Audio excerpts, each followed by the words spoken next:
was so lenient. Oh, we should send her away and imprison him. A lenient husband is like a galley slave. He keeps you going in the doldrums, but never trims your sails when the wind blows.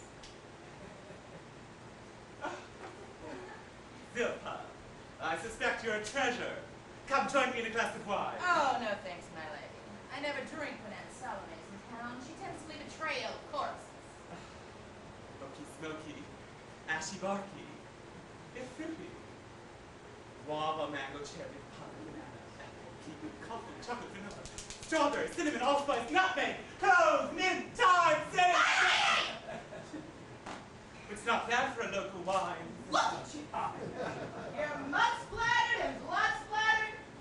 Face it, you've had a brutal day. Now, you must bathe in ass's milk and an attar of roses and change into a fresh froth. Ma'am, draw the back. Let me massage you with essential oils. I'm trained, of course.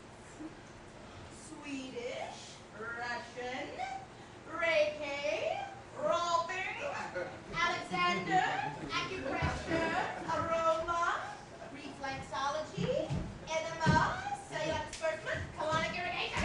No! No bath, no massage. You must at least change. Let me tell a little chit-chat about self-esteem. I don't know about this wine trip. It's mid-afternoon. We could be talking 12 seconds.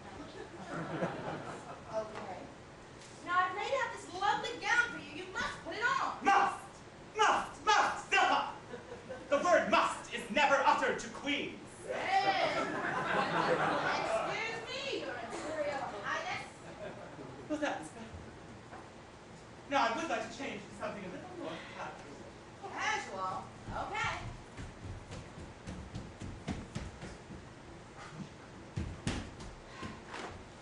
Either way, I've been amazed ever since I started unpacking your things this morning. I've never seen such enormous dresses. Excuse me for asking, but what size are you? I have big bones. The girl from Ipanema, I am not. Okay? Such insolence. Well, it's lovely. Oh, it's nothing. It came from one of those chains, you know, Octavia's Secret. It's falling wrong somehow. Well, you know, that's the trouble with pret-a-porter. Let me adjust it for you. Don't touch that. Zilpa, I have a job for you. I want you to recreate the view from the window in embroidery. Here's the thread. Now I want you to get the hillside and the little white horses that came down into the marsh. Oh my God! Oh my God! What? Wait, what? It's a snake! A snake! I got a snake! I got it! Zilpa! Oh my God! That's not a snake. Must be that big bone you mentioned. You found me out. I think I will have some of this open smoke and fruity. Hey, Zilpa. By tomorrow you'll think you imagined it. That's what they told Anita Hill. Memnet, leave us. I was born in Arabesque. What's that? It's a fancy French position. Like existentialism? Similar, but more arch. My parents took me once to the Oracle at Delphi. What did the Pythia say? Is this boy a girl? The gods decree it. What about puberty? So many embarrassing questions. But I was sent to the mountains to study with the Virgin Mary.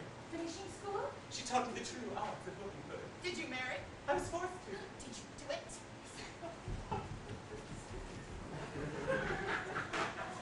Well, yes, my husband was an absolute fiend for sex.